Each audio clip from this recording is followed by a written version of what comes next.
Imagine living without power for a whole month.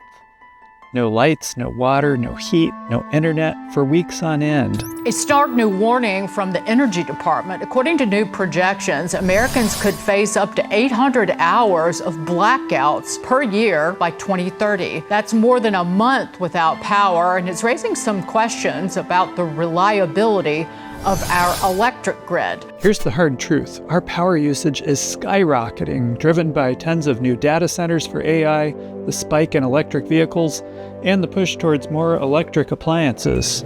We need double the electricity that we have, which is hard to believe. We need even more than that.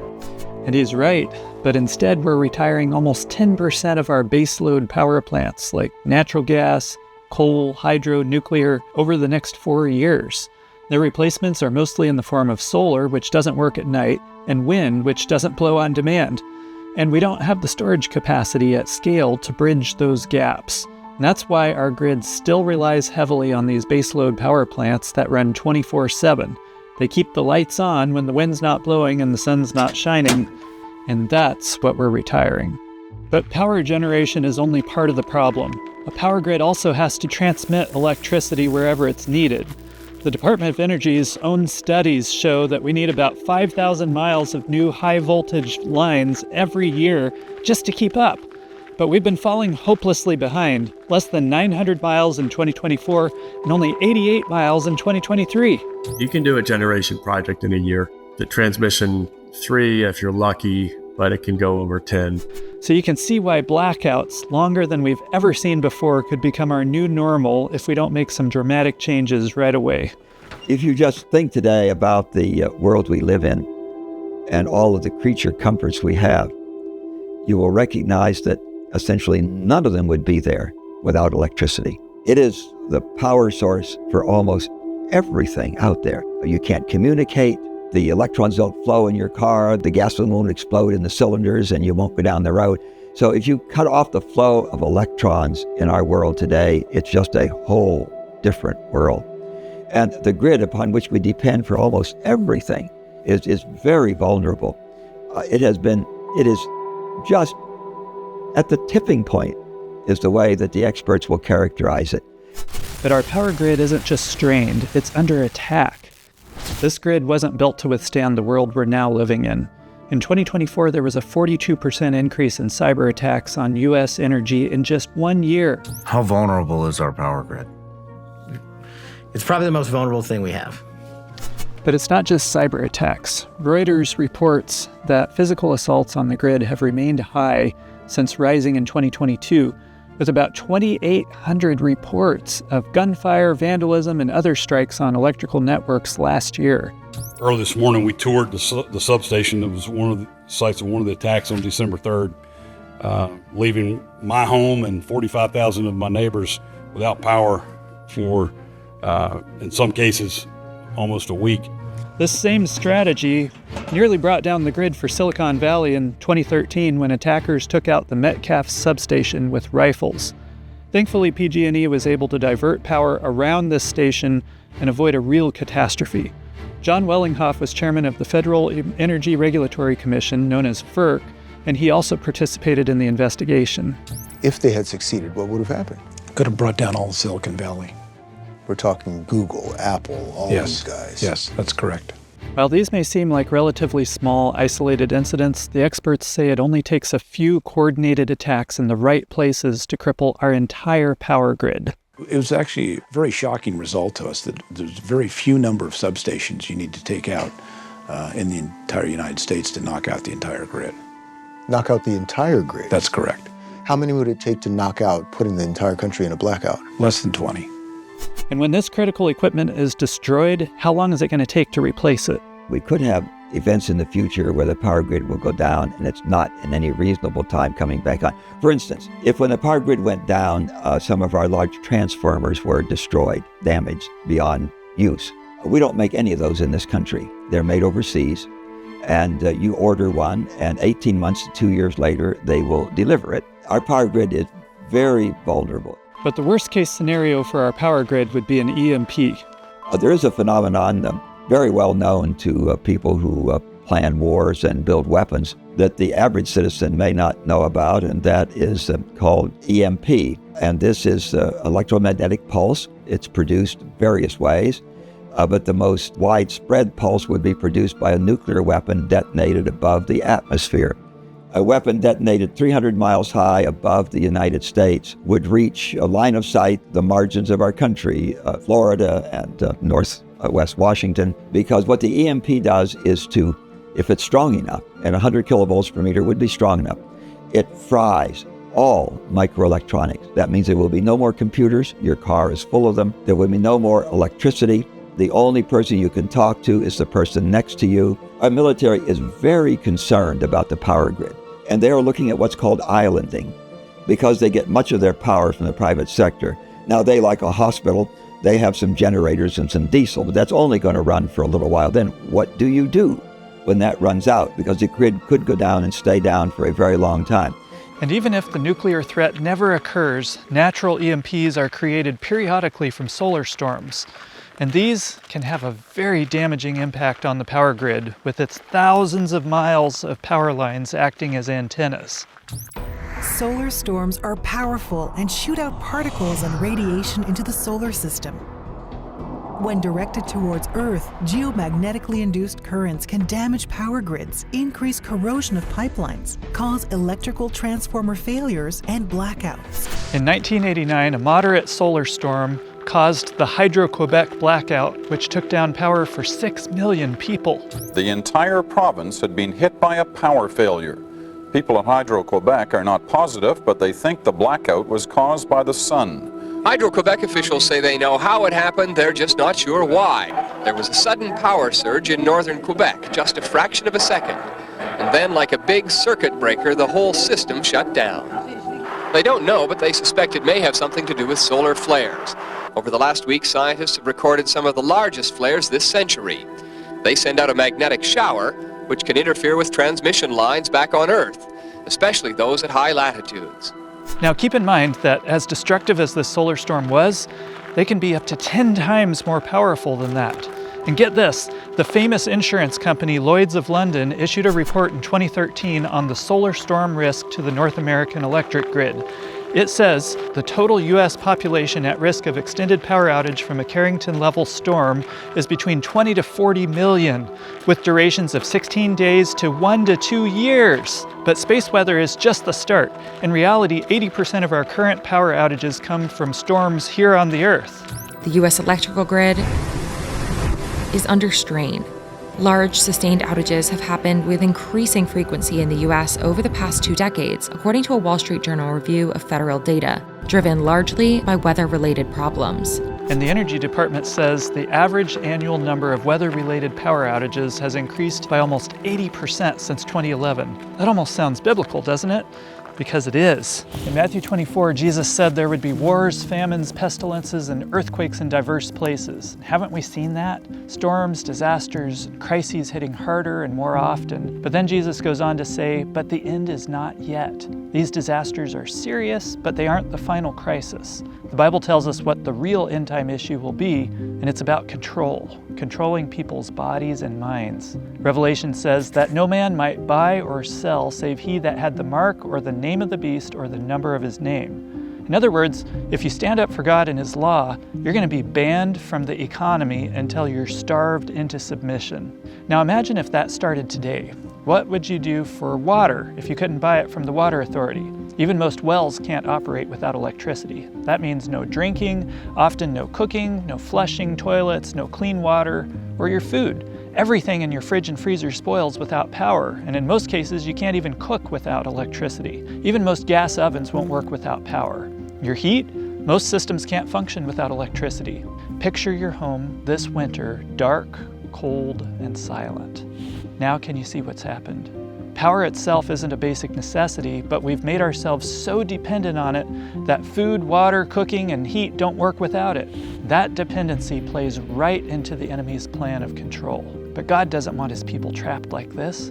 That's why he warned us. And there's coming a time when just bringing home a paycheck and buying everything isn't going to be possible. So what's the answer? Just stick our heads in the sand and hope the grid holds together? Or try and survive through a month of blackouts every year? The Department of Energy has suggested that communities form local microgrids with solar, wind, batteries, or whatever, so they can keep running even if the regional grids collapse. That's a great idea, but when was the last time your neighborhood voted to spend big money on preparedness, or really anything for that matter? And then there's the time it takes to get through municipal red tape and hurdles. Trust me, it's not going to happen anytime soon for most of us. So here's the better option. Take that same concept and shrink it down. Your own microgrid, a grid of one. No bureaucracy, no waiting, just your family on the grid when everything's normal, but when it crashes, your lights are still on. What a great idea. It's kind of an American thing to take responsibility for our family rather than depending on the government or huge corporations to do it for us. And right now you can save 30% on the cost thanks to the federal solar tax credit. It's a true credit, not just a deduction, but here's the catch. It expires December 31, 2025. And that's why this BlackoutProof series exists, to show you step by step how to build a backup power system that fits your home, fits your budget, and gets installed on time to claim that credit and keep your lights on. So here's your first step. Go to getblackoutproof.com and use our free backup power tool. In just a couple of minutes, we'll help you discover what kind of system is the right fit for you and where to begin, even if you don't know anything about power systems. All right, let's start with your goals. First, grab a notebook and something to jot down a few things, because these questions guide everything from here on out. First one is, what's your goal?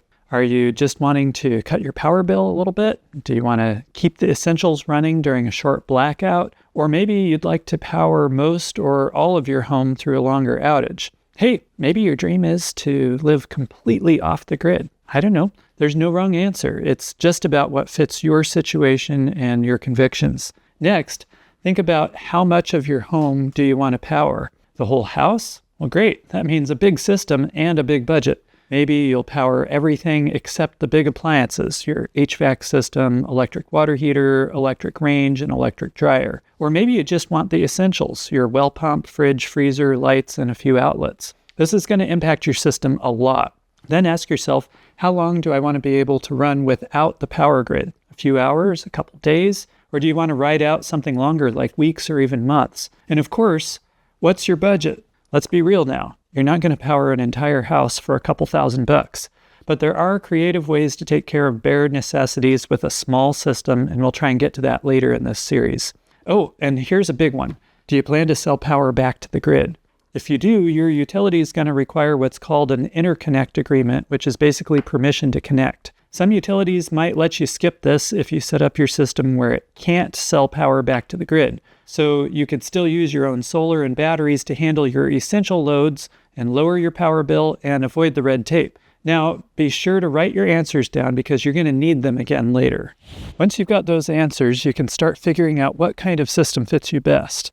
And I'll save you some time. My recommendation for most folks is what's called a backup hybrid solar system. And here's why. It gives you the best of both worlds. You get the independence of an off-grid system, but you can still use the grid when you want to. Picture it like this. You've got a battery bank, an all-in-one inverter, that's the brains of the system, and a few ways to charge it: solar, generator, and the grid. This inverter sends power to a smaller panel that runs your most important circuits, your water pump, fridge, freezer, lights, whatever you decide.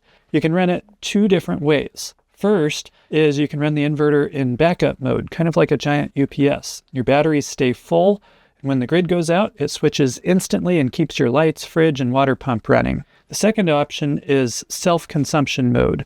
Now you're using your solar power every day to power your important loads and reduce your power bill. It can even draw from the batteries at night or when it's cloudy to power these things. And if your utility allows it, you can sell your extra power back to them and offset your power bill. If not, then you can turn that export function off and potentially skip the extra paperwork if they're okay with that. That's what I love about the hybrid backup system. It's flexible and hands down the best option for most people. Now, there are other setups out there. There's grid-tied solar. It's the cheapest, but it's useless in a blackout since you have no way to store power for nighttime or cloudy days. And also, it has safeties built in to shut it down during a blackout. Grid tied with battery backup is a good bridge if you already have a grid tied system and you just want to add batteries, but it's less efficient, and I would only do that in that one scenario. Off-grid systems give you total freedom with minimal red tape, but you'll have to be more careful with power usage and sizing your system since there's no grid to bail you out during bad weather. Your fallback will be a generator. And then there's portable systems. Yeah, they're pricey per kilowatt hour and they won't power very much, but if you're renting or moving soon, they could be perfect.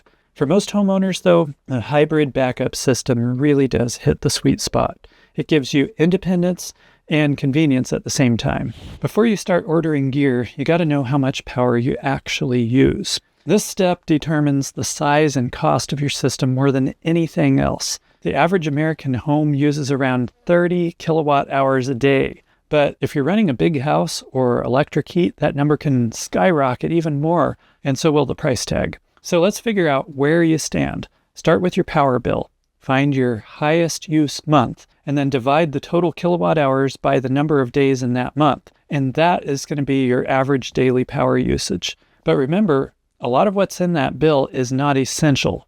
So the next step is going to get some real-world data, and that's where a power monitor comes in. I use the Emporia View monitor.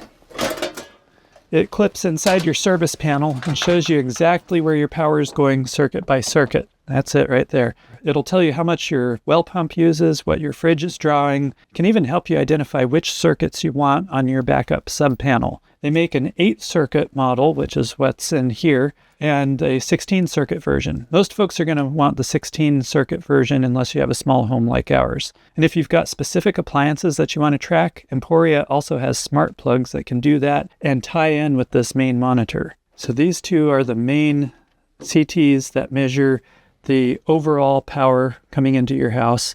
And then each one of these are the individual circuit CTs that measure each circuit and then plug into the unit. And then there's a antenna that connects this to your Wi-Fi. Okay, I'm going to open the Emporia app, and this has a list of all the different circuits, appliances, and all that. I'm going to go to usage and make sure that main is selected. So now this is the overall, the whole house right now, and that's on live. I'm going to turn it to week mode, where it shows us each day of the past 7 days how much power usage for the whole house. Now that's helpful, but we could get that kind of data from the power company probably. But what you can't get from the power company is individual circuits and things like that. For instance, any of your big appliances are on their own circuit, and so the water pump, for instance, is on its own circuit.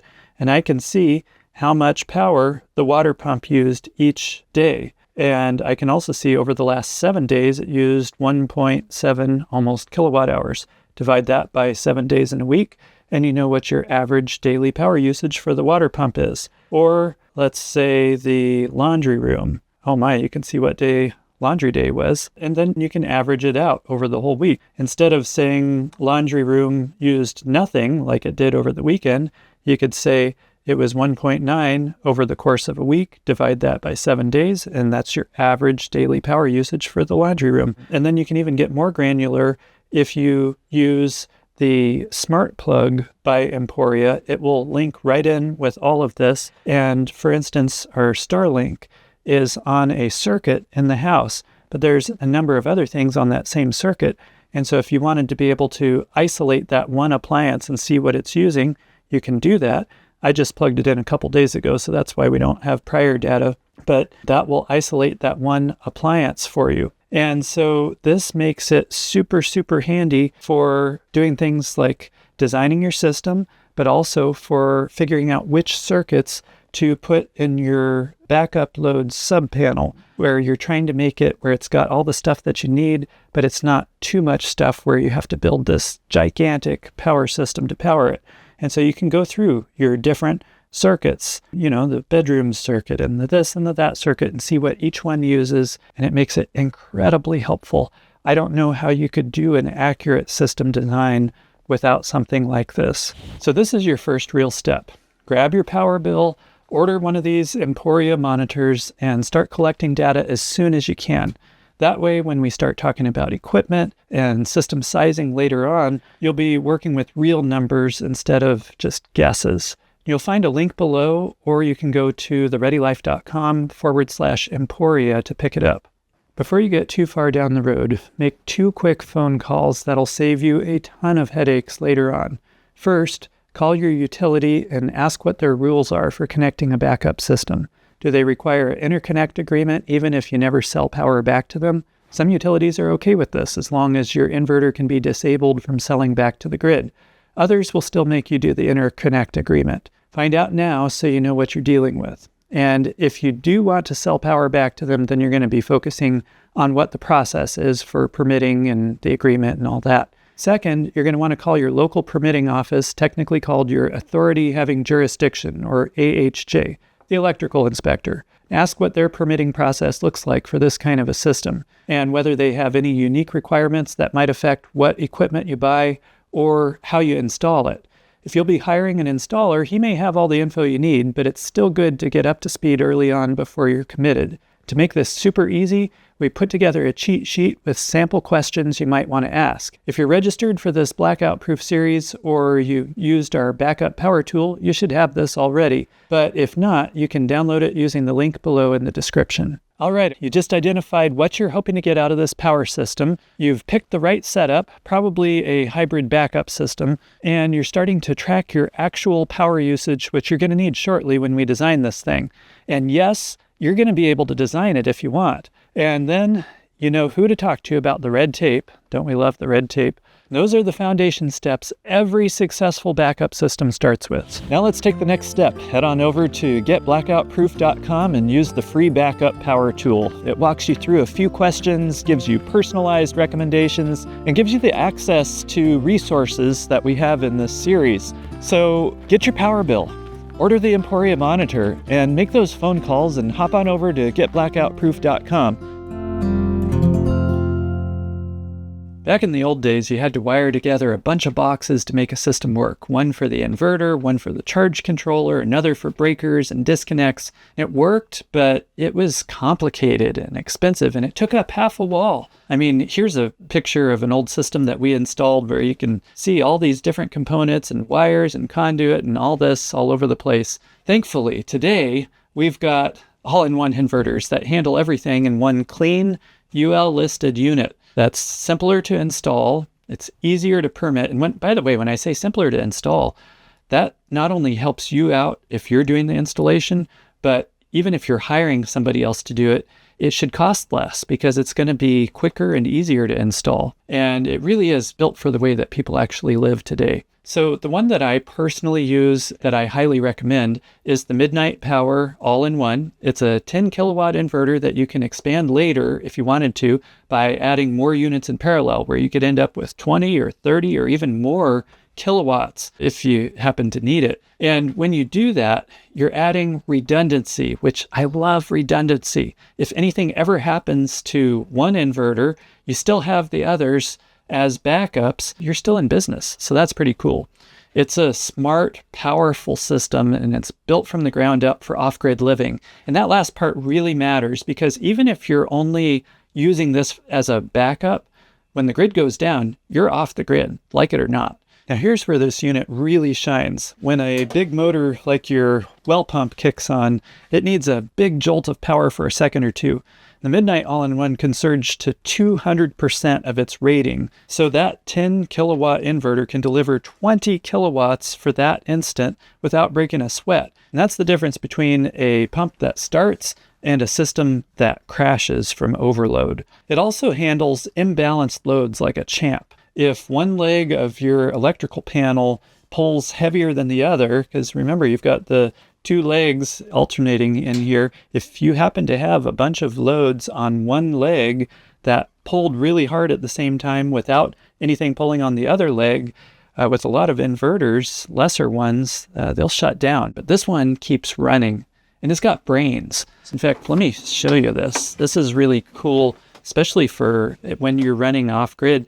These are smart breakers here where you can hook up like a electric water heater or something that was non-essential and it's a big load and you're worried that it would pull your batteries down too far. You can hook it up to this thing and say, okay, I want you to run that load as long as the batteries are above 50% or whatever. And if the batteries ever get below that point that you set, then it will automatically turn that load off, which is super, super cool. Then, it'll turn back on when the batteries recover and all of that. This keeps your essentials running longer during extended outages. This thing is also very flexible with solar. The Midnight All-in-One can handle up to 15 kilowatts of solar input. Or, get this, if you already have a grid-tied array, it can AC couple with that grid-tied array for up to 10 kilowatts of existing solar. So whether you're starting from scratch now or upgrading what you've already got, this inverter can fit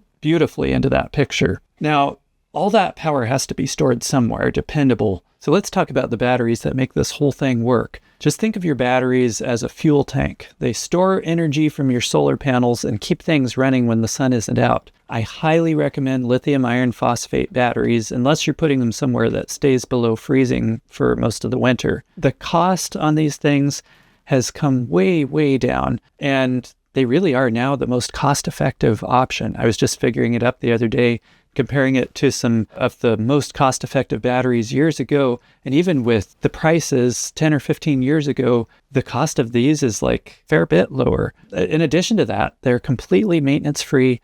They last at least 15 to 20 years. They're super safe, and you can discharge them almost all the way down without any bad effects.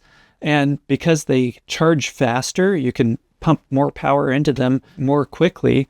Because of that, if you ever need to top them off with a generator, you're going to burn less fuel and save time. They do have a couple of needs. For one, they can't charge safely below 32 degrees. They do have a safety built in that'll prevent them from being damaged, but you just won't be able to charge them when they get that cold. So you're going to want to keep them somewhere warm or pick a model with a built-in heater. And then number two, if you're in a hot climate, try to keep them below 100 degrees or else you're going to reduce their lifespan. Every lithium battery has a BMS, which is a battery management system that monitors and protects the cells, kind of like a built-in safety. And if you're going with the Midnight Power all-in-one inverter, then the perfect match with that is Midnight's Power Flow batteries, which is what's down here. They're UL 9540 listed as an energy storage system, commonly called an ESS, when you use them with Midnight's all-in-one inverter. What that means is you've got a certified system that's fully compatible, that makes it easier to pass inspections with electrical inspectors and things like that, and it communicates seamlessly. Also, when you go with the same brand for the whole system, you skip the blame game when something goes wrong. You know what I'm talking about. Each company saying, oh, it's the other guy's fault. We've all dealt with that. Well, you can eliminate that when everything is with the same company. They come in two main versions. There's the PowerFlow 5, which is what these are, and the PowerFlow 16. PowerFlow 5 is a compact rack-mounted battery that stores about 5 kilowatt hours each, and the expected lifespan is at least 15 years and 6,000 cycles. Now, a cycle is when you start out with a fully charged battery, discharge it down to, in this case, say 20% or so, and then back up. So you've gone all the way down and back up. That's one cycle. 6,000 of those, friends, is the rated lifespan of these things. And really, that's not even the rated lifespan. They say 6,000 cycles, and it'll still hold 80% of its rated power after that. So pretty impressive. They're affordable, they're efficient, and you can stack them 6 high up to a total of 16 in one complete battery bank to build the capacity that you need. What's really cool is you can even mount them in a server rack battery cabinet like this one, which is where these are going. They're temporarily in this setup, but they're going to end up in a battery cabinet like that. The PowerFlow 16, on the other hand, is a larger wall mount or floor mount battery that holds 16 kilowatt hours each, basically like having 3 of these smaller ones in one case. It's got a built-in heater for cold climates, active cell balancing for better long-term performance and keeping everything balanced very well. And it's rated for about 8,000 cycles.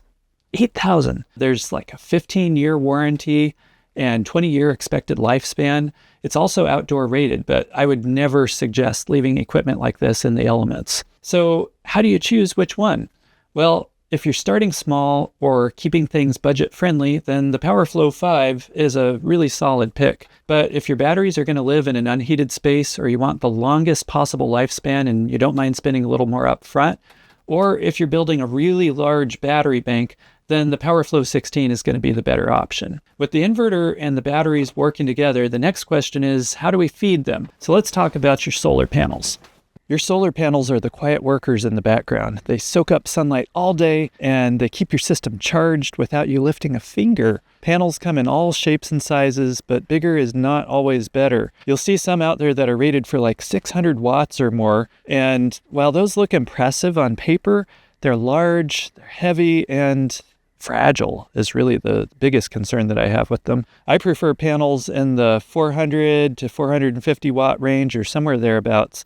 They're easier to handle, they're safer to mount, and they just make life a little simpler. When it comes to brands, stick with the proven names like REC, Canadian Solar, Q-Cells, Longi or Jinko. They're all tier 1 manufacturers with great warranties and strong track records. But honestly, there's so many good options, so just be aware that that's not an exhaustive list. If you live in snowy areas, you might even consider bifacial solar panels. They collect sunlight from both sides, so when there's snow on the ground, it reflects extra light up onto the backside of the panels. And that little boost adds up, especially during winter. And the extra heat also helps to melt the snow faster off of the front of the solar panels. If they're close in price to standard panels, then I would say they're worth the upgrade. Once your panels are chosen, you're going to need something strong to hold them in place, and this is where a lot of folks get tripped up. But before we get into that, you might be wondering, okay, this all makes sense, but what's the best option for me? And that's exactly why I put together the free backup power tool. Just answer a few simple questions about your home and your goals, and it'll point you to the type of system that best fits your situation, whether that's a full off-grid setup or a reliable backup system for blackouts. And depending on your answers, you might even get the chance to have me personally review your situation and give you a one-on-one input to make sure you're on the right track. It's quick, it's free, and it'll save you a ton of time and guesswork as we go through this series. You can grab it right now at getblackoutproof.com. And we've actually decided to do a series of live sessions to answer your questions and help you apply what you've learned to your home and your specific situation. So if you go to getblackoutproof.com, you'll be able to register for these calls. All right, now that you've got a way to figure out what kind of system fits your home, let's look at how to mount these solar panels the right way. Mounts might not be exciting, but they really are essential, and sometimes they cost as much as the panels themselves, amazingly enough. It can even cost more, actually. Now, a lot of people assume that roof mounting is the easy answer, but it's not. Roof mounts can cause all kinds of headaches. They're hard to reach when you need to service them. They add extra holes to your roof, and in snow country, they can get buried or even damaged by sliding snow. Unless your roof is your only option, I really don't recommend it. For most folks, ground mounts are the way to go. They're easier to clean, safer to access, and you can tilt them through the year for better performance, such as like I can do with this one. The Sinclair Engineering Sky Rack is a solid, reasonably priced option, especially for large arrays of, 20 panels or more. Some folks will do gargantuan systems, and so that's where it really shines. It's strong, adjustable, and built to last. But you are going to need a large, flat, cleared area to install it in. And keep this in mind, unless you're fairly close to Michigan, expect to pay around $2,500 in shipping, which to me seems a little bit crazy, but that is a flat rate for as much as they can fit on the truck. So if you're building a big system or teaming up with a few friends to split the cost on the shipping, then it could make it more cost effective. But for smaller arrays, like less than 20 or so, I think that the MT Solar pole mount can really be a better deal. The MT Solar system mounts on your panels high up on steel poles that's set in concrete, so they stay clear of the snow and the brush. Or if you're on the side of a hill in a location where a large flat area isn't an option, then this is really going to be your best bet. It's ideal for smaller or mid-sized systems, and you can easily adjust the tilt for the seasons. You'll just need to pick up the steel poles locally. Now, even the best solar and battery setup needs a way to recharge when the sun's been hiding for a while, so come on with me.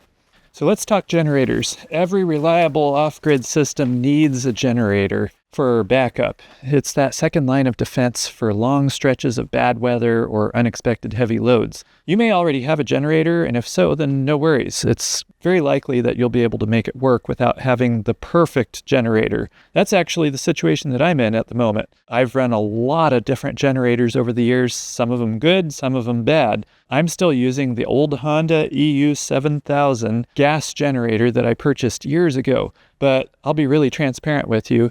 Even though I really like this generator and it's been great, I have my heart set on an option that really is a better fit for this midnight power system that we have now. And what I plan to get for myself is what I'm recommending for you. For fuel, I'd go with propane. It stores indefinitely, starts easily in the cold, and you can keep a large tank topped off once or twice a year where you always have enough fuel for many hours of runtime. And the generator that I would choose for this kind of setup is the Cummins Quiet Connect series. They're fairly quiet, they're built to last, and come in sizes from around 13 to 20 kilowatts. They're enclosed in their own weatherproof shell, so all you need is a concrete pad, no extra shed, no hassle. No, it's not one of those huge commercial grade generators that are made for running round the clock forever and ever. Those are almost impossible to come by in these smaller sizes, and they would be really expensive also. But with a hybrid backup system like this, you really shouldn't be running a generator much at all. It's more of a just backup for once in a while kind of thing. If you're not ready for a permanent system yet, a portable EcoFlow power station can power a few small basics like fridge, freezer, internet, and a few lights.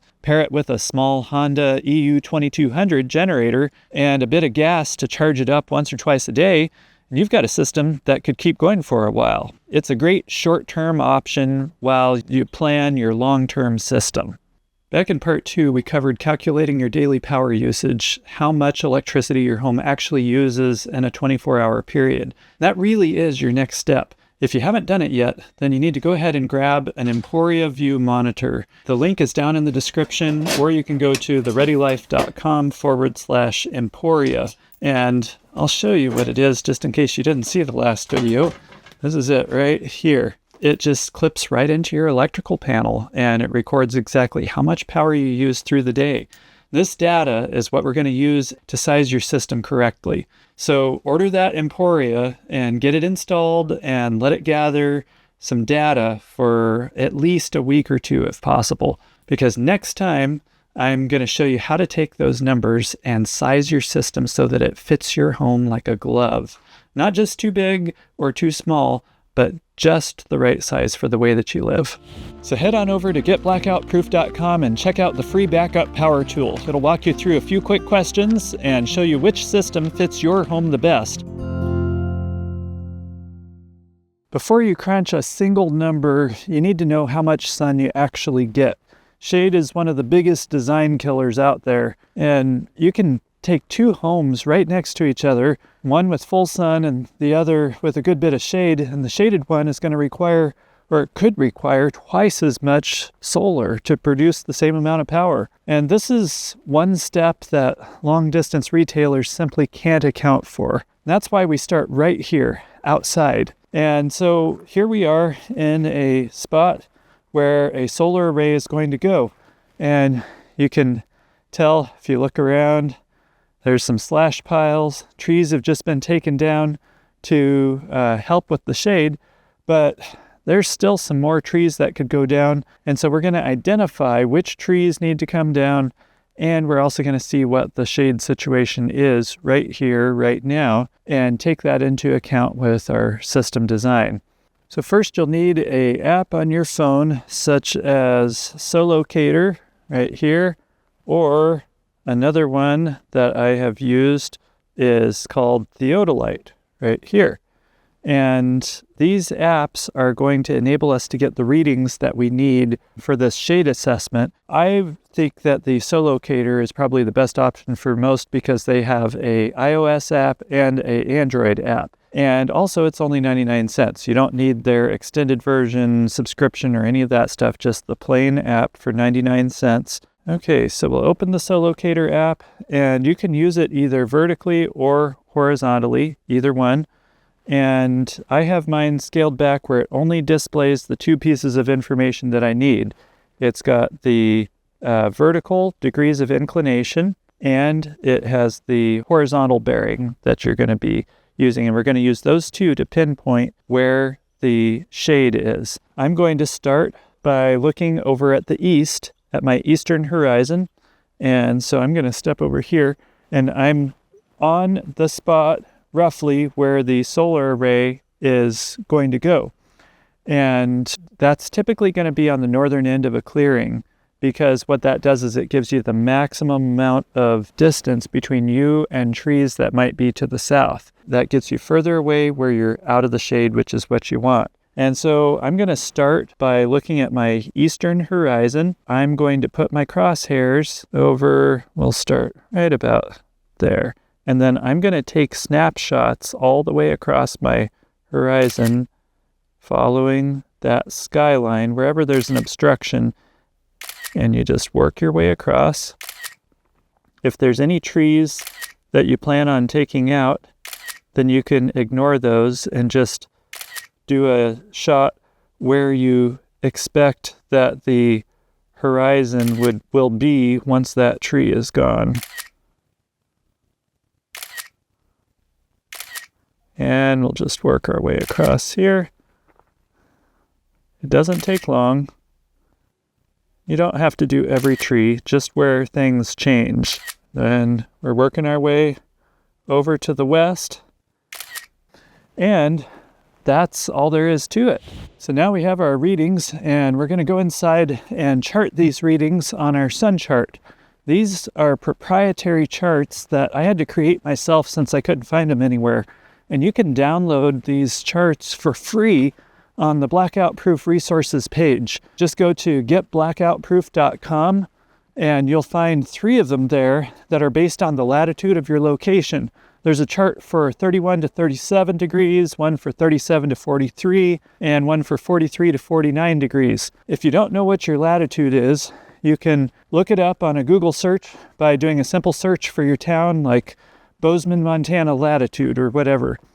Once you've got the chart printed out, you're going to plot the coordinates from each of your photos onto that chart and connect the dots. And that'll show you how much of the sun's path is blocked each month of the year, because it can vary quite a bit from month to month. So let me show you how it's done.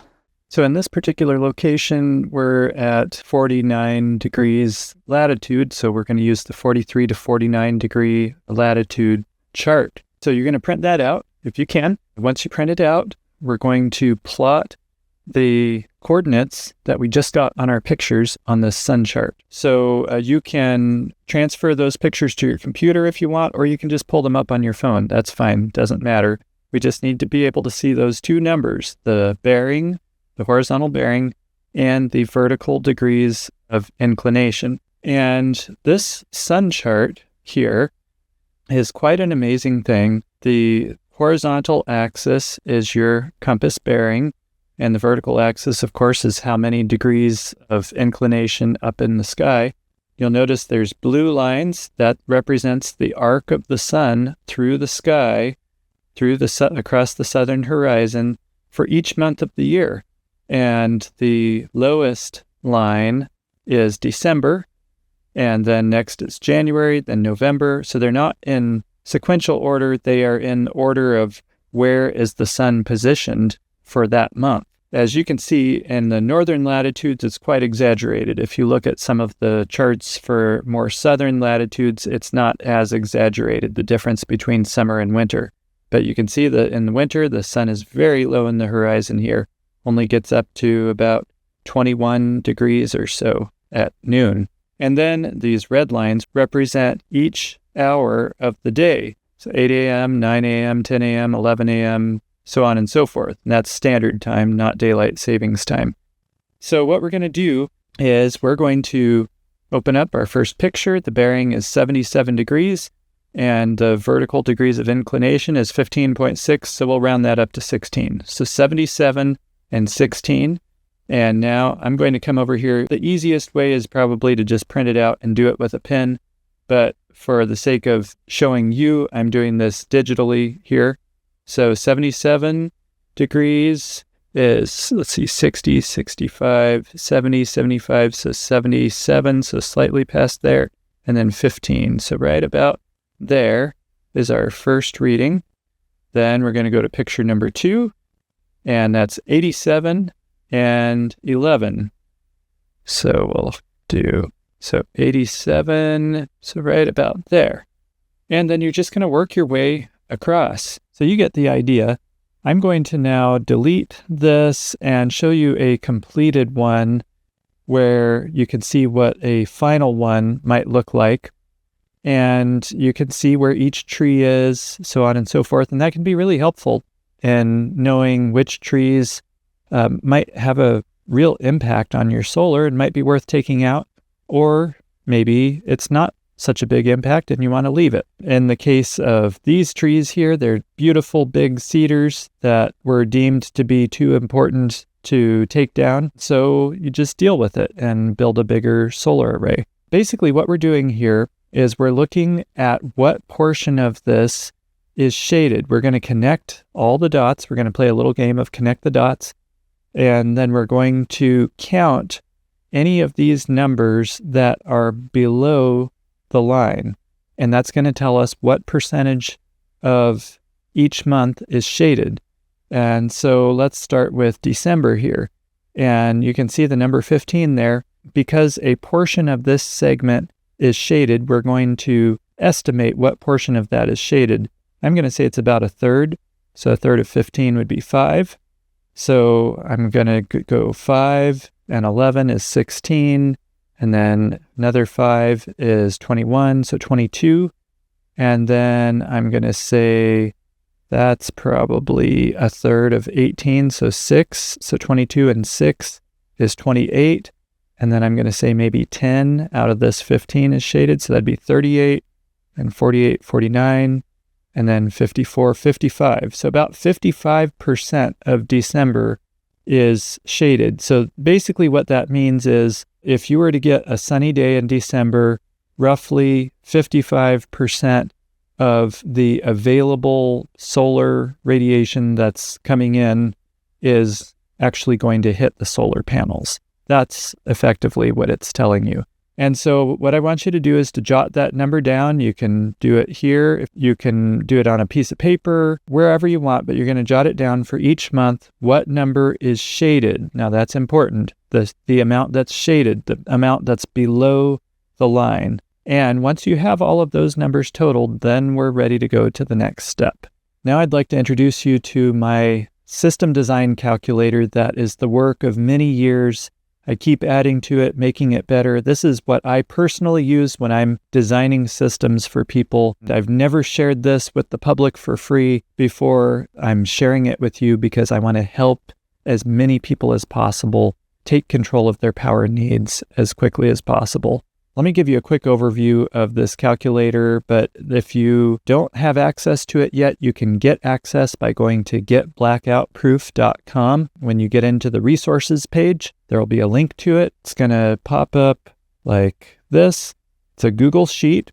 That's how it's set up. And then you're going to click on Make a Copy, and it will set you up with your own copy here. So what we have is several main sections. We have the power usage section, and this is how much power you use, because that's kind of foundational to this whole process.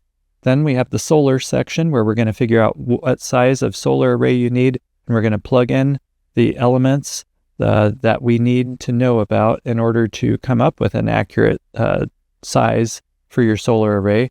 And then we have the batteries section, where we're going to figure out how many batteries you need. And then we're also going to get a rough estimate of the system cost right here in the calculator. Now this, I'm just going to tell you right off the bat, this is not a quote. This is not anything precise. This is just to give you a rough ballpark idea of what universe you're in as far as the system design, so that you can tinker around with it and see what effect different factors will have on the cost of your system. So let's start with our power usage. So what you're going to do is expand the power usage section by clicking on the little plus there, and that will reveal these different sections. This is if you wanted to use a little kilowatt meter and plug every appliance in and measure them, and you can certainly do that. I did it that way for years, but that takes some time and some work. So what I'm going to suggest that you do is that you use this section right here, which is where you're either going to use your power bill or some sort of a whole home power monitor. Yes, you could use your power bill. If you are already quite efficient, you don't use a ton of power, you don't have a lot of big power consuming appliances and things like that, then you could totally take your power bill. Ideally, you'd like to find the month with your highest power usage, divide that by the number of days in that month, and then that's your average daily power usage. And you could just plug that in here, whatever that comes up to be. You know, if it was 20 kilowatt hours, whatever it is, plug it in there. But ideally, what I highly, highly recommend is that you use a whole home monitor, like a Emporia View monitor. And I've been telling you about it through this series because it really does an amazing job. It takes like maybe an hour to set it up. If you're not handy with electricity, then you can have an electrician set it up. They'll have it done in less than an hour, should be. And once you get it set up, then you can look at your power usage right here online in your phone or in your browser. So I'm going to show you what you're looking for in your whole home monitor. If we're looking at just the power usage for the entire home, then we're going to go to the Devices tab right here. We're going to click on the highest level item, and we're looking at the total usage. Right now it's live, and so this is how much power is being used right now. Not much on in the home at the moment. But what we want to do is get either a week or a month and average that out. So I'm just going to go with a week for now. Bear in mind that in this Devices tab, it's not giving you a rolling 7-day period. It's this week. And I believe their week starts with Monday. Here in the States, we start with Sundays, but anyhow. And so it's whatever power usage happened between Monday and now. So what I'm going to suggest you do is you want to have had this meter in for at least one complete calendar week. And you click on this little thing down here to raise up the timeline, and you can click the left arrow to go back to last week. And that's going to be a complete week. Because right now, it's not showing a complete week. It's just from Monday through now. I've got 27.723 kilowatt hours. So I'm going to pull up my calculator, divided by 7 days in a week, and that's right at about 4 kilowatt hours per day. Now, don't get discouraged when you figure yours up. Yours is probably going to be a lot higher than that. We have cultivated energy efficiency into our home. And while we live very normally, and if you were to visit us, you wouldn't even know we were off-grid, but we have chosen very carefully with our appliances. Most people are going to use more than us. Many people will use quite a bit more than us. The American average is 30 kilowatt hours per day. So just bear that in mind.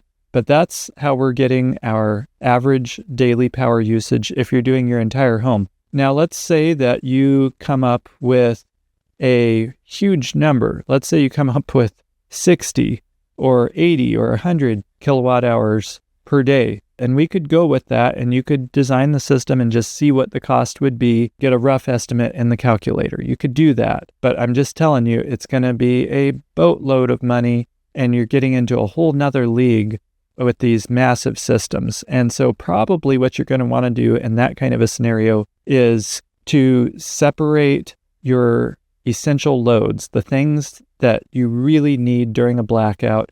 And in order to do that, that's where this whole home monitor really, really comes in handy. Each of these is a circuit in our main service panel. What we could do is we could say, okay, we definitely need the water pump, but we don't need the living room and dining room. You can just figure out, based upon your particular unique situation, what are the circuits that you absolutely do need and the ones that you don't, and then figure up your average for the ones that you do need. And now you can design your system for that. That's really, really awesome because you can play around with this before ever doing any electrical work before having an electrician set up a backup loads subpanel or anything like that. So highly, highly recommended that you put in one of these Emporia View monitors and leave it in for at least a week. Obviously, more would be ideal, but if you're running up against a deadline, at least a week would be the minimum, I would say. Ideally, running the loads that you're going to be running during the time of the year when you use the most power. So we've got our average daily power usage. We need to plug it into our calculator. Let's just go with, and you could do this circuit by circuit here also. You're plugging in your average kilowatt hours per day there. We've got our power usage plugged in. So now I'm going to collapse this by clicking the minus button there. This right here is the idle power usage of your inverter. I have a default value in here that's pretty typical of most all-in-one inverters. If yours is significantly different than that, it'll usually tell on the spec sheet for the inverter what the idle power usage is. And that's just how much power that unit uses just to be on, just to operate. And we want to take that into account. You might look at some inverters and see that the power usage is quite a bit lower than that. But if it's a component inverter where it's not an all-in-one, then you got to realize that there's other components that are also drawing power that aren't included in there. And I've done the math, and when you compare apples with apples, you take a comparable sized inverter to these all-in-ones and charge controller and everything and add all this together, there usually isn't a massive difference between them. Only if you were using a much smaller inverter would you see a significant difference, in my experience. So we've got our power usage figured up there. Now we're ready to enter the wonderful world of solar. So we're going to click on the little plus there next to the solar. And here's a place where we can enter our solar shade analysis results. Now bear in mind that this does not have any bearing on the design calculator right here because we're going to take the shade into account in a future step. This is just if you wanted a place where you could store your results so that you don't lose them in the future. Now we have solar array requirements. And for this, we're going to go to a really, really cool little tool called PV Watts, which is by the government based on a 30-year study with solar locations all over the country. So first we're going to enter your location. You can even put your street address. I'm just going to put a town in here. Then we're going to click on next. And I'm going to give you some values to enter in here. So if you were using this as a standalone thing, you would enter different numbers, but I'm just giving you the numbers that you need to enter so that we can get the data we need for our system design calculator. So you're going to enter 1 in the DC system size. For module type, most people are going to choose standard unless you have kind of a high-end solar panel that is like 21% or higher efficiency. Then you could select premium. You're going to leave it on fixed open rack as long as you have a pole mount or ground mount or something like that, which I highly recommend. If you mount them on the roof, then you would select roof mount.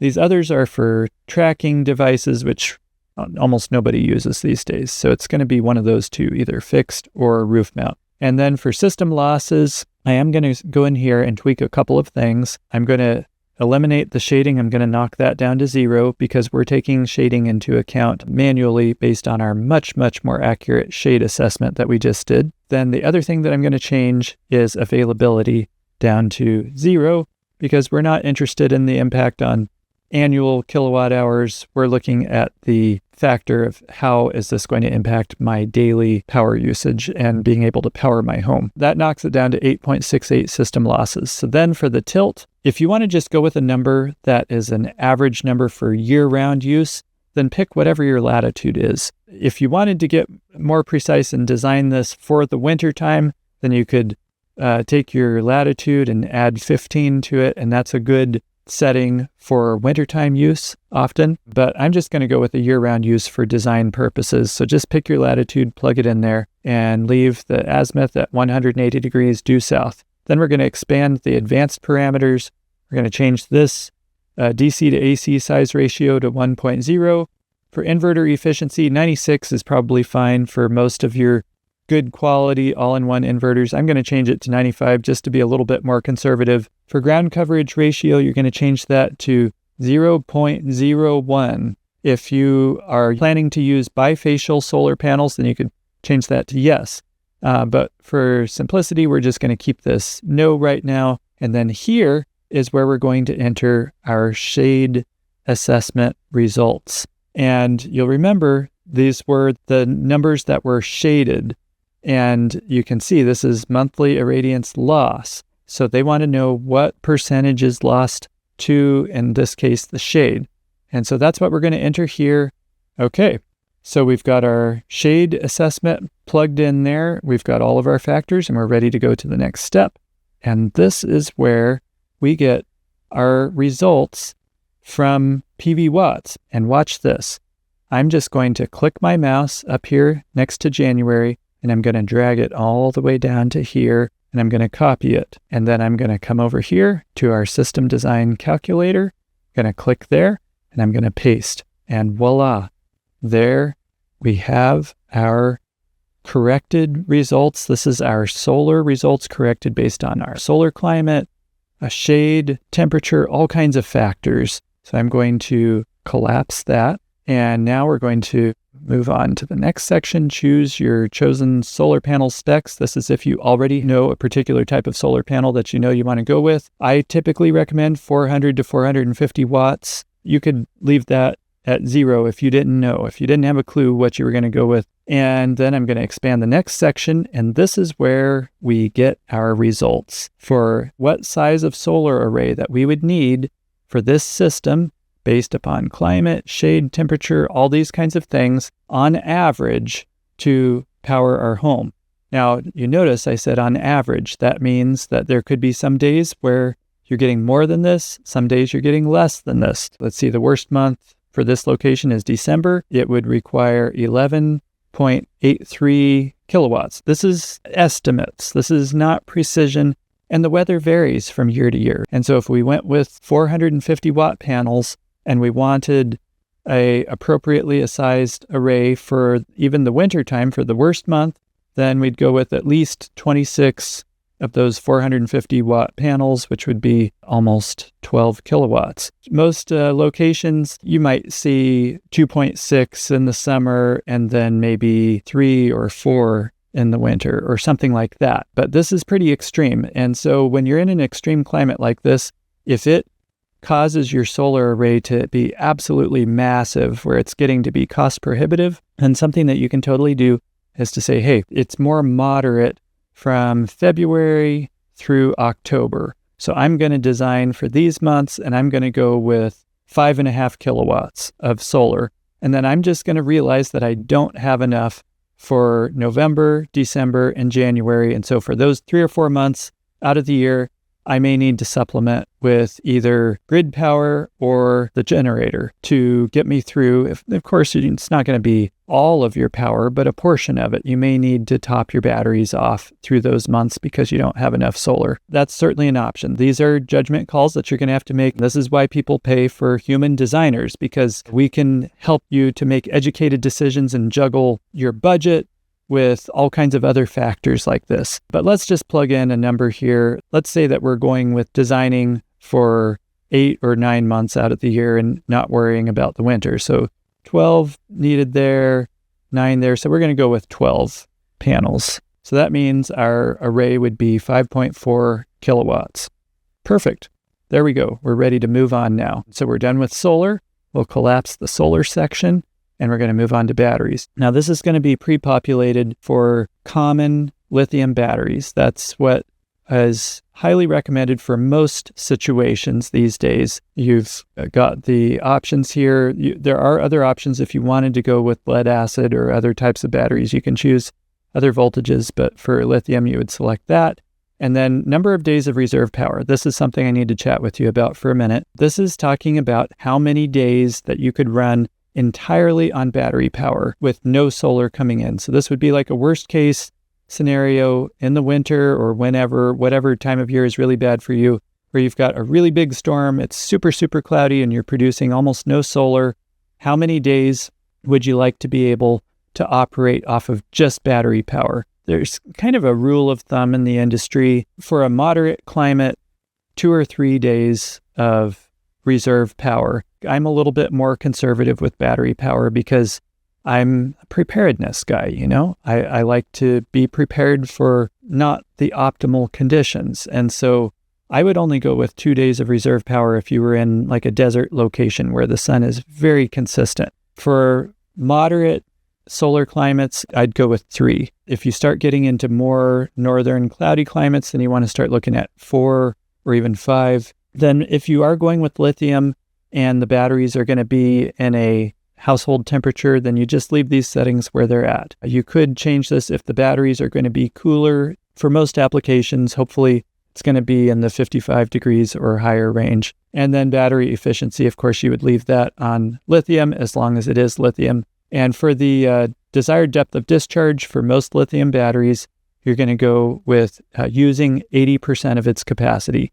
That's where the battery never gets below 20%. And we can set that. That's determining how much of the battery's capacity we can actually use. So we'll collapse that and we'll move on to calculate the number of specific batteries. And once again, I've got some things pre-populated here.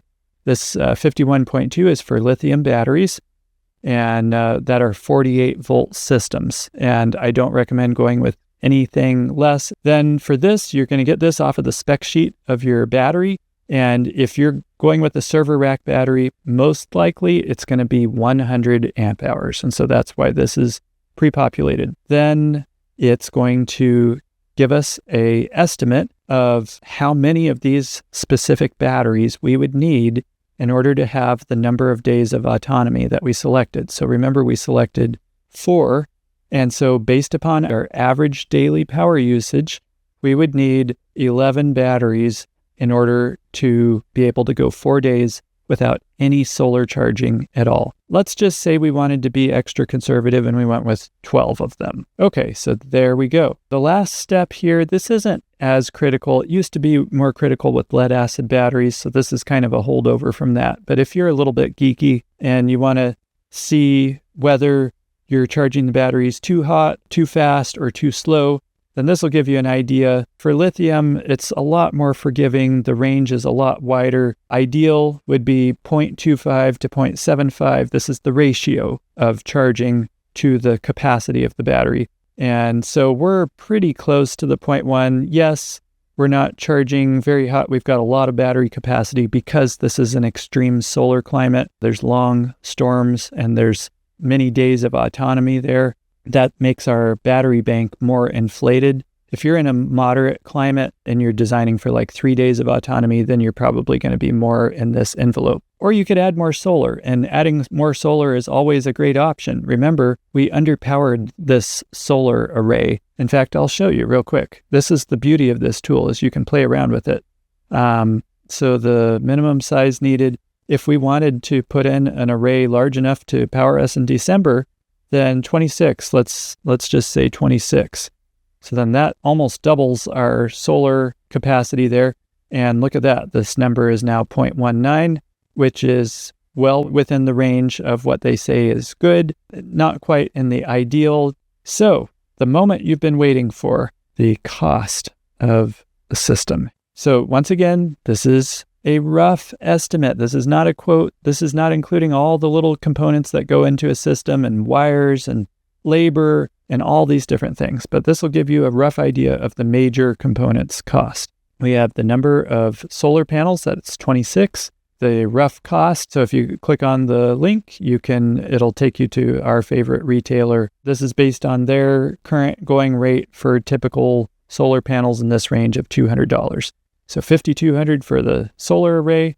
You can see glass is cheap. So why not go with a larger solar array? Here's the reason why you might have pause to consider, and that is the cost of the mounts. The glass is cheap, but the mounts can be a little spendy. So depending upon which one you go, and we've talked about mounts in a previous video in this series, so if you didn't see that, go back and take a look at that video. And this is a really rough estimate, just where I was averaging out things, just to give you a rough idea. You would need to go and get a quote from them. It could vary by, 1,000 or 2 or so, but this will give you somewhere in the ballpark. The Sinclair, when you get up into the higher quantities, is where its advantage really comes in. The number of batteries, 12, and you can see this is a sizable battery bank, and that's a lot of battery power for this system, but it's once again a function of this being such an extreme solar climate. If it was not, if we knocked this down, let's just say 3 days of autonomy for a more moderate climate. Oh, and then we need to adjust our number of specific batteries. So now it's recommending 8. Now that knocks it down to 10/8. So you can play around with these things and adjust on the fly. And then this is how many inverters that you want to go with. And here's the last piece of this thing. We talked about power usage to begin with, but this last piece is how much power do you use at one time as far as spiking, turning on a whole bunch of things at the same time. And that can be a challenging metric to come up with. But if you're using the Emporia app, that can be a great tool for this because it doesn't actually have this in the desktop. But if you're using it on the phone app, I'll show you what it looks like. If you click on the usage tab in the upper left-hand corner, there's monthly peak 15-minute demand. And this is a metric that is often used for sizing peak loads with service panels or things like this. If you can show that it's been, plugged in for at least a month or so, then this is basing an average on what is the highest usage 15-minute period of time averaged out. And it comes up with 3 kilowatts in this particular situation. Now that would be the bare minimum for picking what size of inverter that you need. I would recommend that you actually think through a scenario of what would be your highest power usage situation, turn all of those things on, and then go to your Emporia app, put it into live mode, and see how much power it's using at that instant, and then maybe size it up another 25% or so, just to give you a rough ballpark. That's a quickie of getting an idea of what size of inverter that you need, whether you need multiples. In the case of like the Midnight All-in-One, it's a 10 kilowatt inverter, can surge to 20 kilowatts. By all means, use the app and see what you're peaking out at. But just a rough rule of thumb, if you are only powering a basic critical loads for a sub panel, or if you're super efficient in your home, if you only use like 15 kilowatt hours a day, that kind of thing, then probably one inverter is going to be fine for you. But if you use a substantial amount of power, or you're even close to approaching that 10 kilowatts limit for maximum power usage, then it wouldn't hurt to put 2 in. And you can update that number right here and put 2 in. And then you've just doubled your capacity and you've done something else that's really cool. You have given yourself some redundancy. So if anything were to happen to one of those inverters, you'd still have one that is fully functional and able to keep you going. So that's a wonderful thing too. Anyhow, this gives you a really, really rough idea of what the major components of the system would cost and what you would need to power these loads. If you go to this tab over here, the System Design Totals, it just gives you a quick summary of the things that you need to know, what the recommended number of panels were for each month, what your final decision was on solar panels and on batteries. There you go. That is the essence of how I design a system. Now, like I said, there's certain factors. If I'm working with you on a system design, I'm going to be giving some advice on, I think we ought to actually go larger with this, and we're going to be discussing your power usage. We can look at appliances and see if there's any that we could tweak to get your power usage down quite a bit so that we could reduce the cost of your system.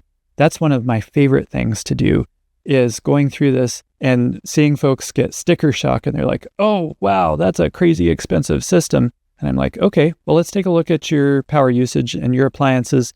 And then we work on this and this and this. And they're amazed at how much we can get the cost of their system down just by making some changes in their appliances. So there's a lot that can be done, but now you are equipped to do your own system design. So use this wisely, be conservative. Glass is cheap. So if there's any doubt, put more solar up than you think you need. Those would be my pieces of advice. If you haven't already, be sure and grab your system design calculator at getblackoutproof.com.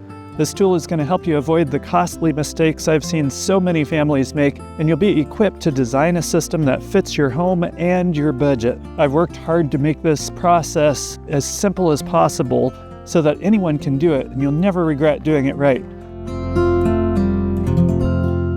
I'm giving you 3 real-world packages as starting points. The first lifestyle we're looking at is what I call the efficient home, 5 kilowatt hours a day. Now, when most people hear 5 kilowatt hours, they think that sounds absolutely impossible, like you're living in the dark ages, rationing every watt, freezing in the winter, this kind of thing. But that's not true at all. To put this in perspective, the average American home uses 30 kilowatt hours per day. So yeah, 5 is a lot less. But here's the thing. Most of that 30 kilowatt hours is going to just 4 appliances. If you make a few smart choices about these major appliances, then 5 kilowatt hours per day is actually quite doable. So here's what this lifestyle looks like. You're running an efficient upright refrigerator freezer combo and an efficient chest freezer. You have a well pump, if you have one, running maybe 45 minutes total throughout the day, which is plenty for most homes, unless you're doing heavy irrigation. LED lights throughout the entire house, a wood stove for heat with a small fan to circulate the air, internet modem running 24/7, plus your cordless phone base, cell phones and tablets charging for the whole family, TV, maybe a stereo, nothing crazy, but totally normal use, a laptop, maybe a desktop computer for work or school, hair dryer a few times a week, kitchen appliances like a blender, juicer, toaster, microwave, coffee maker, your washing machine, of course. You're just using a propane dryer instead of an electric dryer, even a garage door opener. Occasionally, you're running power tools, a vacuum, whatever you need. You're living completely normally. So what's the secret? How do you live this well on just 5 kilowatt hours per day when the national average is actually 30? Well, it really comes down to what I call the big 4. And these are the 4 appliances that account for most of that 30 kilowatt hour average. And they will totally destroy your solar budget if you try and power them in electrically. And those 4 are an electric HVAC heating system, an electric water heater, an electric range or oven, and an electric clothes dryer. Each one of these could potentially, depending on how much you use it, could use as much power as the rest of your home combined. So if you're serious about affordable backup power, you need to swap these out to some kind of an alternative because they could account for, I think, 80% of some homes' power usage. And the good news? The alternatives are sometimes even better than the conventional ones. So let me walk you through them. Let's start with heating your home. The absolute best option is wood heat. A good wood stove uses 0 electricity or, maybe 30 or 60 watts if you add a small fan into the mix to circulate the hot air throughout your house, but next to nothing. And it gives you complete independence. It's the best kind of heat. There's nothing like backing up to a wood stove. Plus, there's something super satisfying about heating your home with fuel that you can harvest yourself. If wood isn't realistic for you, though, there are some alternatives, such as a pellet stove. They do require some electricity to run the auger and the blower, but they're much, much more energy efficient than most other kinds of heaters, and they're convenient too. There's also direct vent propane or natural gas heaters. These mount on the wall and they vent outside, and most models use very little, if any, electricity, just enough to maybe run the thermostat, perhaps a small blower. Some of them don't even have that. Some fuel oil stoves work the same also. The fuel gravity flows into the stove, and unless there's a fan on it, it could be even completely non-electric. I've seen some like that. The point is this: don't try to heat your home with electric baseboard heaters or a traditional electric furnace. You'll need a massive, expensive system to do that, and it's just not going to be feasible for most people. Next up is heating your water. Propane or natural gas is the winner here for a system this size. It's convenient, it works great, and it uses almost no electricity. This is an oldie, but it uses 0 electricity. Some of the newer ones do use a tiny bit just for the ignition and maybe for the electronics. Now, if you're building a larger system, say you're in that 20 kilowatt hour per day range, then a heat pump water heater becomes an option. They use about a third the power of a traditional electric water heater, and they work really, really well. But for a system this size, stick with gas. It's simple, it's reliable, and it barely touches your power budget, and that brings us to cooking. Once again, natural gas or propane is your best bet. It's easy, it's reliable, and most gas ranges need little to no electricity at all to operate. Many of them, just a match could light them if the power was out, at least for the top. Now, if you're going for the ultimate in independence and you're already heating with wood, then a wood cook stove would be an amazing option. We've used one in the past, and it would heat our house and cook our meals at the same time. You couldn't beat that. But for most folks, a simple gas range is the way to go. Finally, that brings us to drying your clothes. A few options here. Option 1 is to get a propane or natural gas dryer like this. They work just like an electric dryer, but they run on gas instead for producing the heat at least. Problem solved.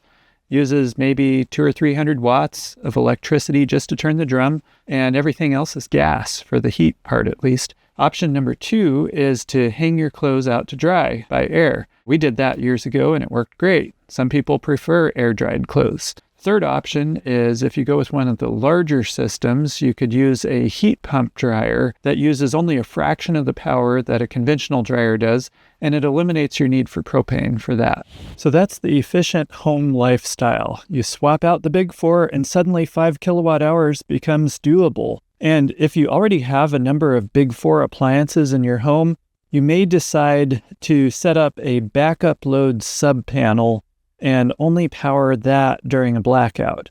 And in that case, 5 kilowatt hours a day is even more feasible since it's only the stuff that you need during a blackout. Now, the size of the solar array and the battery bank that you're going to need will vary a lot depending upon where you live. I mean, obviously, if you're in the desert, it's going to be a smaller system required than if you're in a really cloudy northern climate. So let's take a look at what it would look like to build a system for 5 kilowatt hours a day power usage in several different locations, starting with an ideal place like, let's say, Arizona. So here's Flagstaff, Arizona that we'll start with. And we're going to be looking, as you can see, at other locations across the country, but let's start with Flagstaff. And so I've plugged in 5 kilowatt hours a day power usage. Let's take a look at what our solar size would need to be with 5 kilowatt hours a day power usage in this location, taking weather and all of these things into account. And let me just show you real quick also, I entered a shade assessment that is a pretty good shade assessment. This is assuming that you've got very little shade, just a little bit in the winter months and almost nothing in the summertime. So once again, you really need to design your own system. I showed you how to do it, video 4, but this is assuming that you've got a pretty good shade situation. So look at this. Looks like about 2 kilowatts of solar needed is all in this location for 5 kilowatt hours per day power usage. Not bad at all. So that would be 4.5. So 5 of these 450 watt panels, if we were to put them all in one series string, since most of the good quality solar mounts don't go that small, I think I would go ahead and bump that up to like 8 or so, if you can. If you are on a tight budget, then you could go smaller and just go with one of the smaller solar racks that aren't as heavy duty. But I'm going to bump that up to 8. Glass is cheap. You know, solar panels are pretty cheap. And so you almost can't have too much solar as far as I'm concerned. So let's move on to batteries. We're going to do 2 days of reserve power because this is a desert location with lots of consistent sunshine. If you were in a more moderate climate, like some of the others, we'd do 3, but we'll do 2 here. Specific batteries, we're going with a server rack battery like the Midnight PowerFlow 5. So for that, it's coming up with 4 batteries. So we've got 4 plugged in here. And what is our cost going to come out to be? Now, once again, this is a rough estimate. just to get you in the ballpark. And so as you could see with a small array like this for the MT Solar, estimating somewhere in the neighborhood of 3,200, could be more or less. The Sinclair designs 4,100. So once you've purchased the post for this, it'll be more. It still might come in a little bit less than the Sinclair. So I think I'd probably go with the MT Solar in this situation. But you could do either, and they're going to be fairly comparable in price. So we've got 8 solar panels, 4 batteries, 1 inverter should be fine for 5 kilowatt hours a day power usage, that size of a system. So we're coming up with somewhere in the neighborhood of 15 grand. So say 15 to 20, just to be safe. For the materials, now granted, this isn't including all of the shipping. This isn't installation. If you install it yourself, then that's going to be free. And it's very feasible for handy people to install their own, depending upon your local regulations and stuff like that. But this gives you a ballpark of what the materials would be. So let's tuck that away. This is Flagstaff, Arizona. Right around 15, 16 grand is what we're coming up with. So let's do the same thing. Now we're going to go over to Asheville, North Carolina, up in the mountains. So we're going to plug in 5 kilowatt hours, which is plugged in there. And then for our solar, our minimum solar array size, take a look at this, is now 2.5 kilowatts for the winter, designing for the worst time of the year. So at least 6. If you could do more, then that would be great. And so I'm going to do 8 once again, just kind of have a baseline of getting us up to where we're into the size for a good quality solar mount. But you could do less and probably find a cheaper solar mount for a smaller quantity also. So then for batteries, so we need 6 batteries because for this location, with it not a desert location where it's super consistent sun, we're bumping it up to 3 days of reserve power there. So that's why the battery size is a little bit larger. For mounts, we're going to still go with the MT Solar because of it being on the smaller end of things. When we go with the larger array, then we'll bump it up to the Sinclair designs. Once again, 1 inverter should be just fine for this 5 kilowatt hours a day. So we're looking at pretty similar cost for this. Once again, between 15 and 20, somewhere in that range. So now let's move on to our next location of Columbia, Missouri. Okay, now we're seeing over 3 kilowatts needed for December, and that's 7. So once again, we're going to go with 8. As I've said before, you could do less if you wanted to go with a lesser amount. I still think I'm good with 3 days of reserve power there in Missouri. So we'll leave it there. Our battery count is going to still be 6, just like it was in Asheville. Let's see what our cost comes out to be. $18,550. So somewhere between 15 and 20 still. So now let's move on down the road up to Grand Rapids, Michigan. Now, Michigan is a pretty dark place in the winter. Let's see what this is going to look like. So we've got 5 kilowatt hours plugged in for power usage. For our solar array, we're now up to 3.7 kilowatts needed in December. And that's 8. I think I would bump that up to 9 or 10. I know it's oversizing it a little bit, but in a location like Michigan, that's not a bad idea. And this is still a pretty small amount of solar. That's only 10 solar panels. Batteries, I'm going to pick 4 days of autonomy at least. Let's take a look at it and see how bad the price is. Because if we could get 5, that would be even better for a location like this. Could be worse, but Michigan is pretty bad for solar in the winter. So 8 batteries is what it's coming up with. Just out of curiosity, let's see what 5 days of reserve would be. That would be 9. I think let's go with 5 days of reserve. That makes sense to me. So let's do that. Let's oversize this thing a little bit. Never hurts to oversize a little bit. So what would the cost be? So we're up to 10 solar panels, somewhere in the neighborhood of 4 plus or minus. And with the MT Solar, you're going to have to still get the solar post locally. So I think probably the Sinclair is going to be a little cheaper now.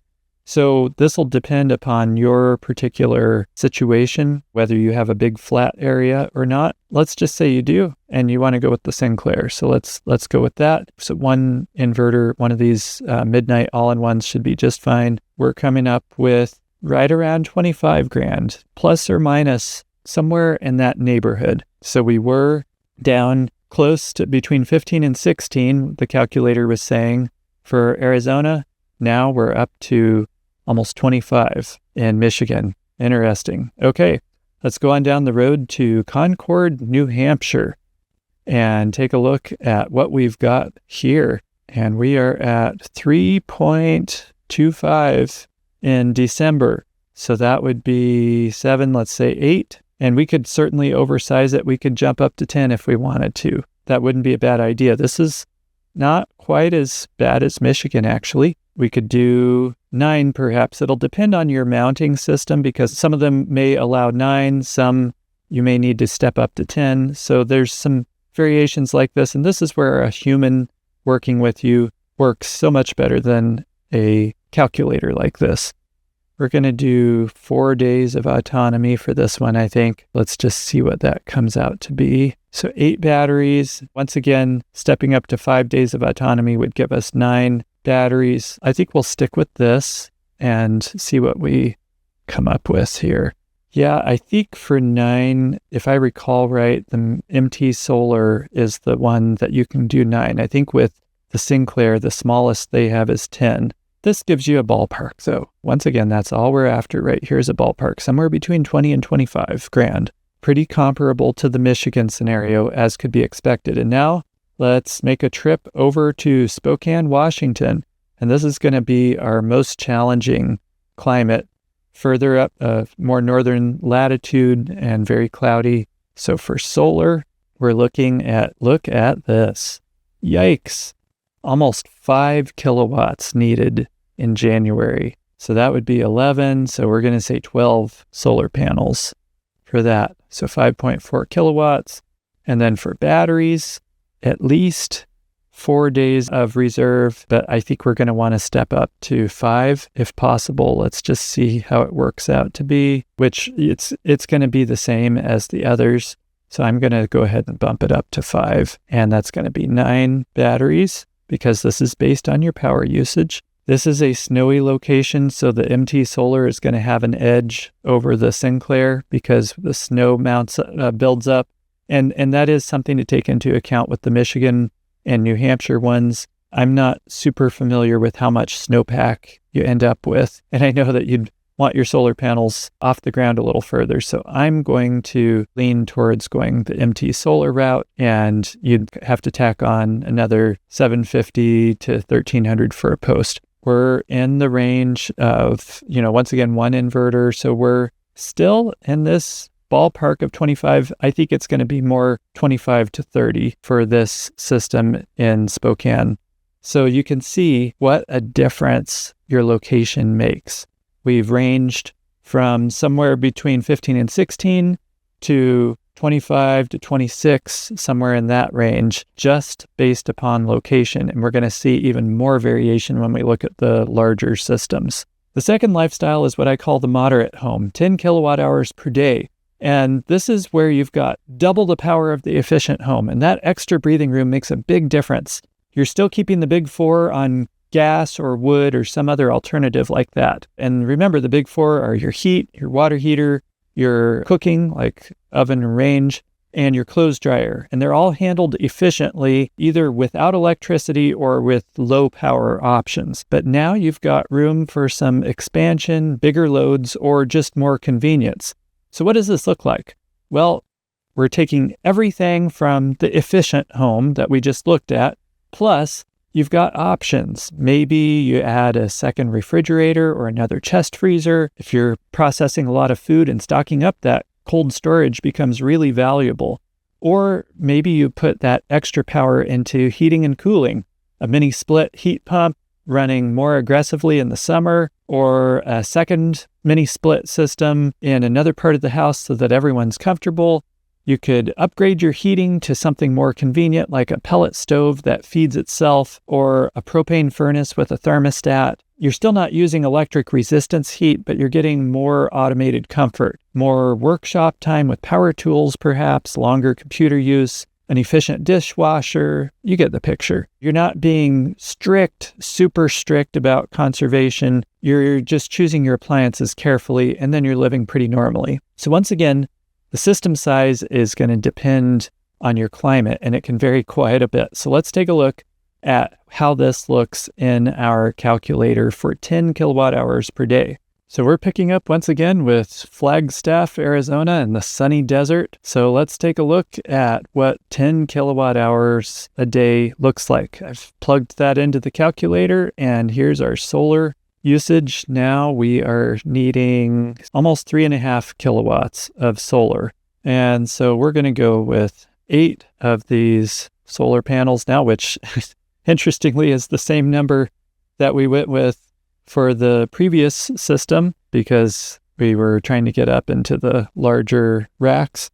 And once again, 2 days of reserve. How many batteries? 7. If we go with the MT solar amounts, then we're looking at somewhere in the neighborhood of 20 plus or minus, other factors to add in there, balance of system equipment, stuff like that. This is just the major components, but this is definitely by far the bulk of the system. So this is giving us a comparison. Flagstaff, Arizona, 10 kilowatt hours a day. We've got a decent amount of power, a goodly amount of power there, somewhere in the neighborhood of 20. Okay, so now let's go over to Asheville, North Carolina. 10 kilowatt hours a day. We're now needing 4.5, a little over 4.5 kilowatts of solar. So that's 10.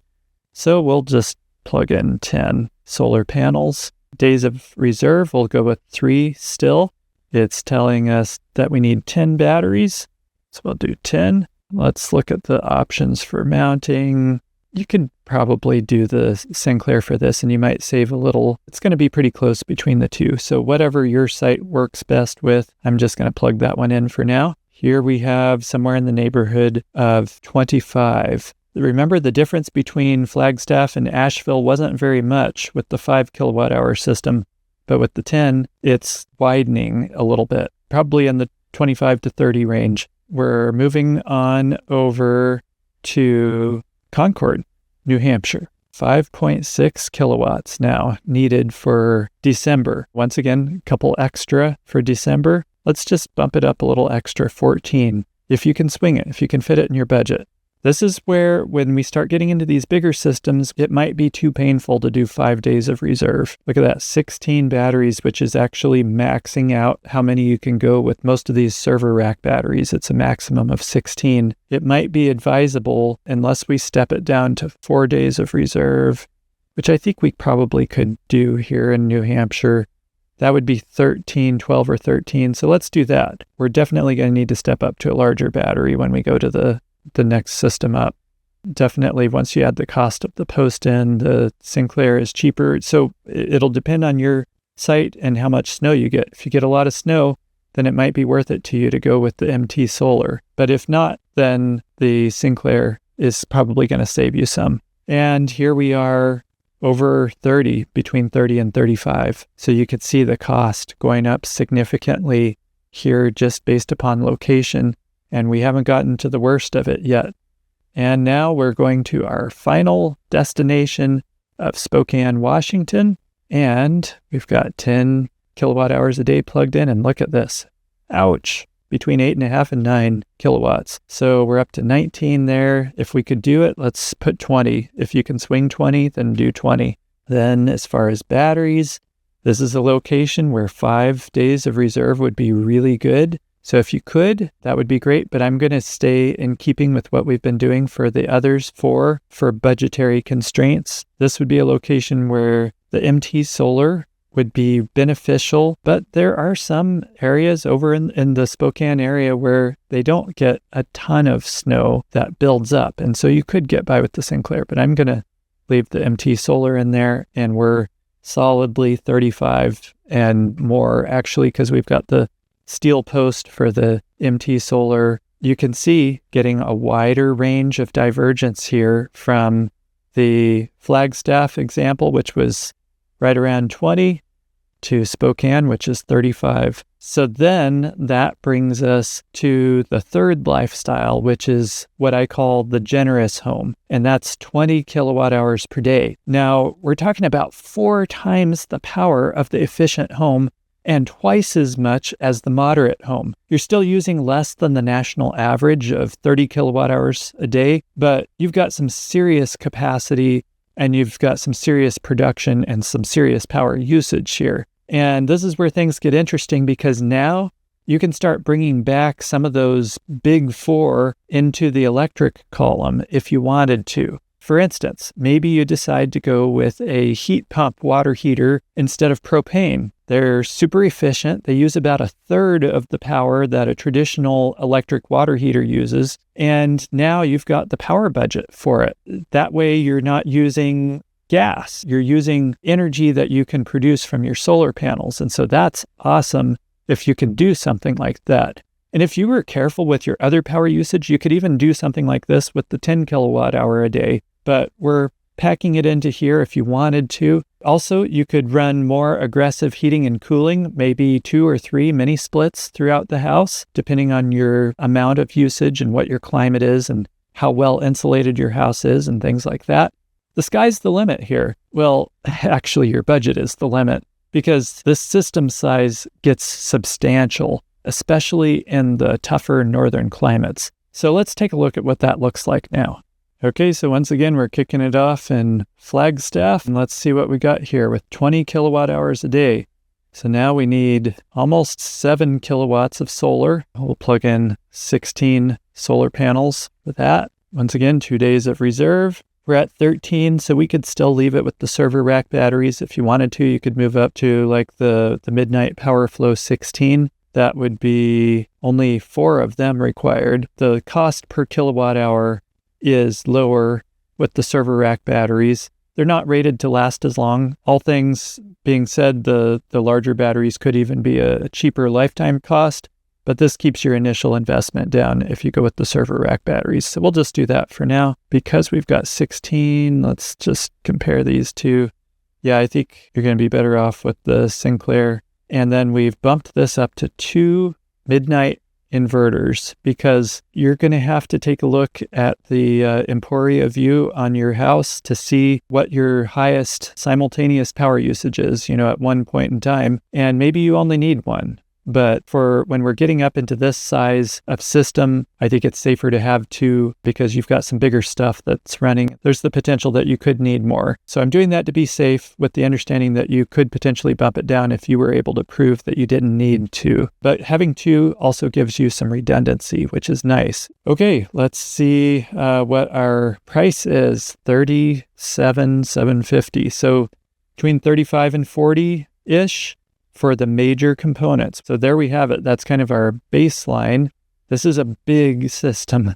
This is a big old system. Let's move to Asheville. 9 over 9 kilowatts. So 20, you could do 22 if you wanted to. You can start to see more of a difference. The things spread out more as the system gets bigger. Then for days of reserve, let's see how that works out. I have bumped this up to the Midnight Power Flow 16, and it's saying 6 of those. We're going to want to do the Sinclair. Yeah, I think so. Once again, 2 inverters, and we're looking at 45 to 50 for a system that can fairly reliably produce enough power for a home that's using 20 kilowatt hours a day. There's no way you could have done this years ago. So now let's try Michigan, Grand Rapids, 12.74 kilowatts. I'd bump that up to 30 solar panels if you could swing it. If you could do more, that would be even better. 4 days of reserve, going to be a lot of battery power. 8 batteries, just like we did for New Hampshire. We're going to do the Sinclair, unless circumstances dictated that we needed the MT solar. And look at this. We're now up to 60 grand. And you want to say, ouch, just wait until we get to Spokane. 17.2 kilowatts. So we're now up to, and if you could do more, it would be greatly appreciated in a location like this for sure. Days of reserve, 5 would be even better, but as spendy as battery power is, we may have to stick with 4 here. 8, let's just see what 5 days of reserve would be. That would be 10. Let's just plug it in and see.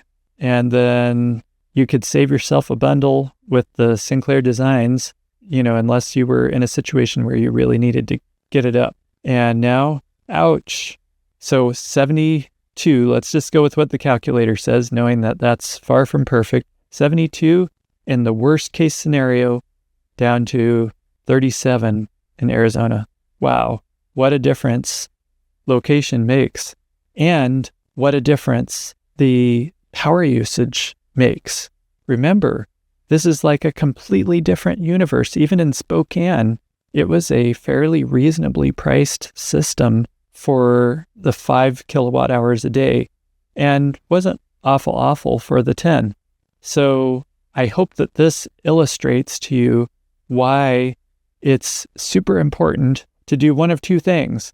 Either to become as efficient as you can in your home, or else to set up a backup loads sub panel and only put the loads that you absolutely need in that sub panel and only power that, so that you could get by with 5 kilowatt hours a day or something like that. Almost any home could do fine with 5 kilowatt hours a day running the things that are just the bare essentials that you need in a blackout. Even if you're a home that uses 60 kilowatt hours a day or more, and save yourself a bundle. All right, so you've got an idea of what lifestyle you're aiming for. Now, where do you actually buy this stuff? And this matters way more than you might think. I've seen people try and save a buck buying from some random online retailer only to get stuck with poor support when something goes wrong.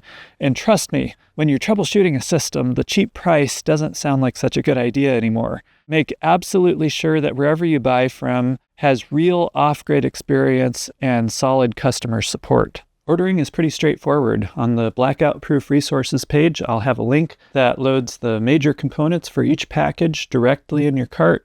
Obviously, your specific installation will be unique, so it's not going to have every little thing, but it'll be at least the major components. And then you just check out like any other online order. Here's what you need to do right now. Head over to getblackoutproof.com and access the resources page, which will have the system package links, the system specs, and everything else you need to move forward. Before you start or sign a contract, let me help you figure out how to find the right installer and what you need to know about the solar tax credit so you don't miss out on the 30% of the cost of your system. The first big question is, should you install it yourself or hire a pro? If you're handy and comfortable with safe household wiring and your local jurisdiction allows homeowners to do electrical work, then do-it-yourself might be an option. It helps if you're working on a simple off-grid setup or a backup load sub-panel that your utility treats like a generator. Those are usually pretty straightforward. But if your system will stay connected to the grid or if it's designed to sell power back to the grid, then you can expect more red tape. You'll be dealing with permits, inspections, and an interconnect agreement with your power company. That's where a good installer can be worth their weight in gold. They handle that process every day, and it's part of what you're paying them for. Even if you're allowed to do the work yourself, remember that connections between the power meter and your main service panel often have to be done by a licensed electrician. So check your local rules before you begin. And even if you're technically allowed, ask yourself if you are confident enough to wire this safely and have it pass inspection. If not, then hiring a pro will save you headaches. Now, there's also a gray area. Utilities don't usually have any requirements unless you're setting up a power system that is operating in parallel with their grid power. So what happens if your home is connected to the grid, which powers your main service panel, but you also have a backup load sub-panel that's powered by your hybrid power system? And what if you set that power system to zero export mode, where it will not send power back to the utility, where the sub-panel is essentially off-grid? What happens then? Well, that's kind of a gray area where you might get different answers from different utilities. I think most will play it conservative and call this a power system that is operating in parallel with the grid, which is going to require an interconnect agreement. But if you make a case for your system being set up in such a way that it cannot send power back to the main service panel, you might be able to save yourself some red tape and have your power system treated as if it were a backup generator. If they require an interconnect agreement, that's more work up front, but it also gives you flexibility to sell power back to them now or later. If they'll let you treat it like a generator, that's simpler, but you are more limited in what you can do with the excess power. You won't sell it back, but you can still cut your power bill by running that subpanel from your system every day. If your utility is strict, here are a few ways installers sometimes satisfy them. One is using the inverter's zero export setting that is locked behind an installer password where the end user cannot change it. Our Midnight Power all-in-one inverter has this feature. Another option is feeding grid power into one of the smart load inputs on our Midnight all-in-one inverter, and some others have a smart load function like that also, where it physically cannot backfeed to the grid. The power can only go one way. And a third option is putting a transfer switch on the input to your backup subpanel. So with a transfer switch, you've got one output and you've got two inputs. So one of those inputs is going to be from the grid, and the other would be from your backup power system. And that way, your backup power would never be allowed to operate in parallel with grid power. It's just like when you set up a backup generator, except that the power source in your inverter is being used rather than just a fuel-powered generator. Your system will almost always need to be permitted and inspected by the local authority, otherwise known as the electrical inspector. Completely off-grid systems sometimes slip through the cracks under the radar, especially in remote areas where enforcement is difficult, but they still need to meet code. So contact your local electrical inspector early. Ask what the process looks like, what the paperwork they need, and whether they have any special rules for solar and battery installations. It's likely that they're going to require a simple line diagram of the layout of your power system to show where everything is going, detail the model numbers of each piece of equipment, and the size of wires, etc. Unless you're in a highly regulated area, this can often be a simple sketch on paper or a computer drawing. For instance, in the BlackoutProof resources page, I linked to this site where you can do your own for free, a nice professional looking drawing and everything, and come up with your own in just a few minutes. Just be aware though that some locations do require something from an engineer if it's in a highly regulated area, but hopefully yours isn't, and a lot of rural locations, it's just a simple line drawing. If you do decide to tackle installation yourself, here's what that process actually looks like. You'll start by figuring out where the solar array is going to go and how wires will be routed. Then comes trenching and conduit, digging a hole for the post, and pouring concrete. You could do all the outside stuff last if that works better, but if the weather's good, why not get it knocked out first? Then you'll mount the solar panels. This is us setting up our MT solar mount a number of years ago. The nice thing with this mount is that you can do almost all the bolting and wiring at ground level before you hoist it up. In your power room, you'll mount the inverter and battery rack, add disconnects, and wire in your backup load subpanel. And then you'll land all the conductors, your solar input, your AC in and out, neutral, ground, and torque everything to spec, and power up for testing. One thing to be aware of is the location of your power room. You'll need to check with your local authorities once you know the total size of your battery bank, which we figured out in one of the previous videos. And some jurisdictions are going to allow up to 40 kilowatt hours inside a home as long as it's in a utility room or basement or something like that. But if it's larger than 40 kilowatt hours, then it's possible that you might have to move it to a garage or an outbuilding where you could install potentially up to 80 kilowatt hours or more. For really large systems, though, you're going to need to see what additional requirements there might be. Hopefully your jurisdiction doesn't put you through any of this, but I just want you to be prepared that it could happen. So finally, you'll verify voltages, program charging settings, and if applicable, you'll enable the zero export mode on your inverter. When the inspector comes, you'll show that the system matches the plans, that everything is labeled, and that it operates safely. If you'd rather hire a pro, you've got two main options. The first is a turnkey solar company that designs, sells, installs, and services the whole system as one package. That's the easiest route for you, but you'll usually pay more and have limited equipment choices. In my personal opinion, most turnkey companies focus on grid-tied systems with the battery backup part almost as an afterthought, but I'm sure there are some exceptions out there. Second option, and the one that I personally prefer, is a local electrician or installer who's open to working with the equipment you choose. They might charge you by the hour, or they might give you a project price. It's often the most flexible and economical route, and it lets you use brands and designs that you want, as long as the installer is comfortable with it. Depending on the installer, you may need to handle things like trenching or setting the solar mount posts in concrete while they take care of the electrical side. But some of them will be happy to do everything. Just depends on the company and whether you're trying to save some money. Now, how do you find a good installer? My first stop is the solar installer directory that you see on your screen. I link to it on the BlackoutProof resources page, and it's the best nationwide list I've found. Just go to getblackoutproof.com to get access to that on the resources page. And you'll want to filter by your state and then set the battery storage to yes and choose small installations so you don't get utility scale companies. Then visit the websites of the ones that remain and look for any mentions of backup or off-grid system installs, not just conventional grid tie. That's really what you're looking for. Call a few of these and explain what you want to do and see if they have any experience with installing hybrid backup systems with batteries.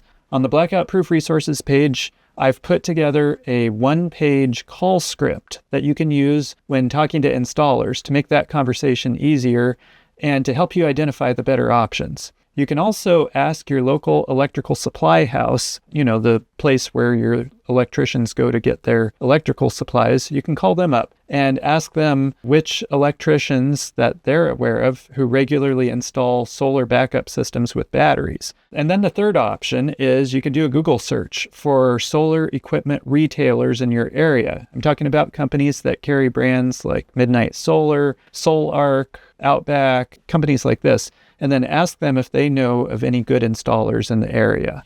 Now let's talk about the part that's on everyone's mind, the solar tax credit. And a quick disclaimer here, I'm not a tax professional, so always check with yours for advice specific to your situation. But here's my layman's understanding of how it works.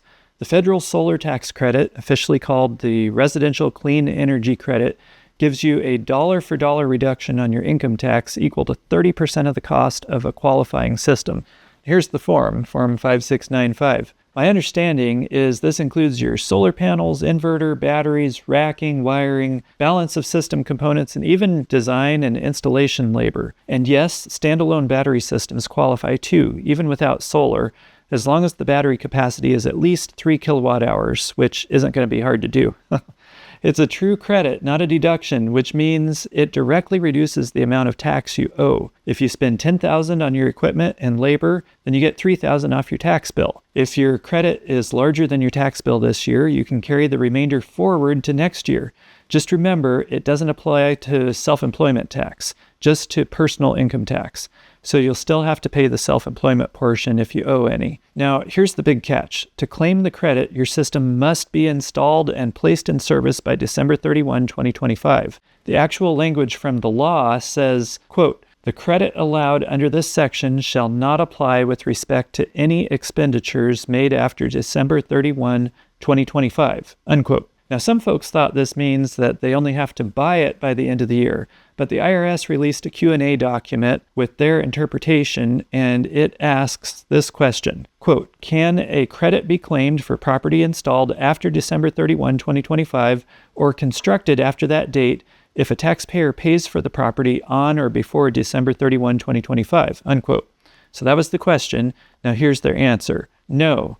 Section 25D such and such provides that expenditure with respect to an item is treated as made when the original installation of the item is completed. If an installation is completed after December 31, 2025, the expenditure will be treated as made after December 31, 2025, which will prevent the taxpayer from claiming the Section 25D credit. So in other words, don't wait until December to start. And one gray area that people ask about, what if your system is physically finished, but you're waiting on inspection? Well, there's no official IRS guidance on that scenario, but if you can document that installation was completed before the deadline and it's just pending inspection, I think you could make a good case. Still, your safest bet is to have the final sign-off before December 31.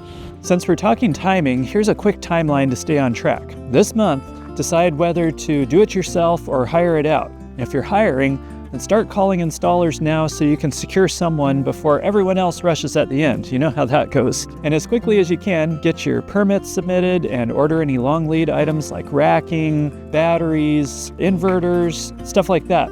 That'll get you rolling in the right direction, and you can find all the links I mentioned, the installer directory, the call script, the tax credit form, and more on the BlackoutProof resources page at getblackoutproof.com. And while you're there, use the backup power tool to see which type of power system fits your home and whether you qualify for a free consult with me.